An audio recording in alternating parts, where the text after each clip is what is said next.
वृंदावन, जहाँ रज के कण कण में कृष्ण बसते हैं और हर धड़कन में राधा का नाम गूंजता है। सुबह की सुनहरी धूप गलियों में फैल रही थी, मोरपंख हवा में थिरक, यमुना के किनारे राधा मौन खड़ी थी, दूर से कृष्ण को निहार रही थी। आंखों में प्रेम था, पर हृदय में एक अनकहा भय भी था। मन ही मन राधा बोली, कन्हैया, आज मन बड़ा व्याकुल है, जैसे आप मुझसे बहुत दूर जाने वाले हो। उसी क्षण बंसी की मधुर तान हवा में घुल गई। कृष्ण मुस्कुराते हुए पास आए। बंसी की धुन राधा के हृदय को छू गई और आंखों में आंसू छलक आए। कृष्ण ने कोमल स्वर में कहा, राधे, प्रेम में मिलन ही सब कुछ नहीं होता, सच्चा प्रेम तो समर्पण होता है। कृष्ण राधा के समीप वृक्ष की छाया में बैठ गए।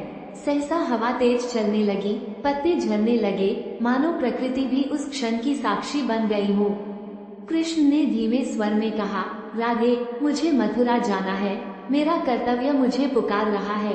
राधा का मुख विवर्ण हो गया, अधरों पर कंपन था, पर उन्होंने कृष्ण को रोकना नहीं चाहा।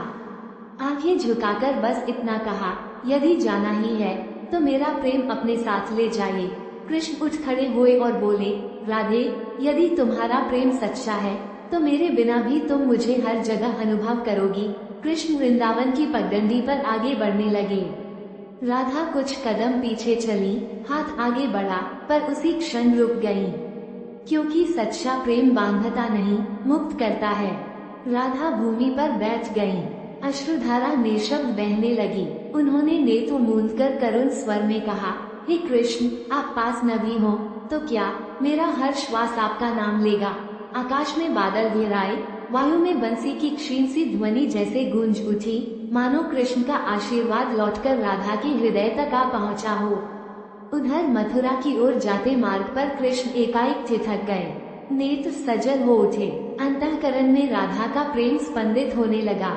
मन ही मन कृष्ण बोले, राधे, तुम्हारा प्रेम मेरे साथ चल रहा है, दूरी में भी तुम मेरे भीतर ही निवास करती हो। कहा जाता है कि उस दिन के बाद कृष्ण की बंसी की तान पहले जैसी नहीं रही, क्योंकि उसकी हर धुन में राधा के विरह की वेदना बस गई थी। दिन बीतते गए। राधा प्रतिदिन यमुना तट पर आकर कृष्ण का स्मरण करती रही। लोगों ने पूछा, राधे, कृष्ण तो अब यहाँ नहीं है, फिर भी तुम्हारे मुख पर शांति की मुस्कान क्यों है। राधा ने शांत भाव से कहा, कृष्ण देह से दूर हो सकते हैं, पर प्रेम से कभी दूर नहीं होते। यही राधा कृष्ण के प्रेम की अमर शिक्षा है। सच्चा प्रेम पाने में नहीं, छोड़ देने में महान होता है। जो प्रेम त्याग सिखा दे, वही शुद्ध और शाश्वत प्रेम है।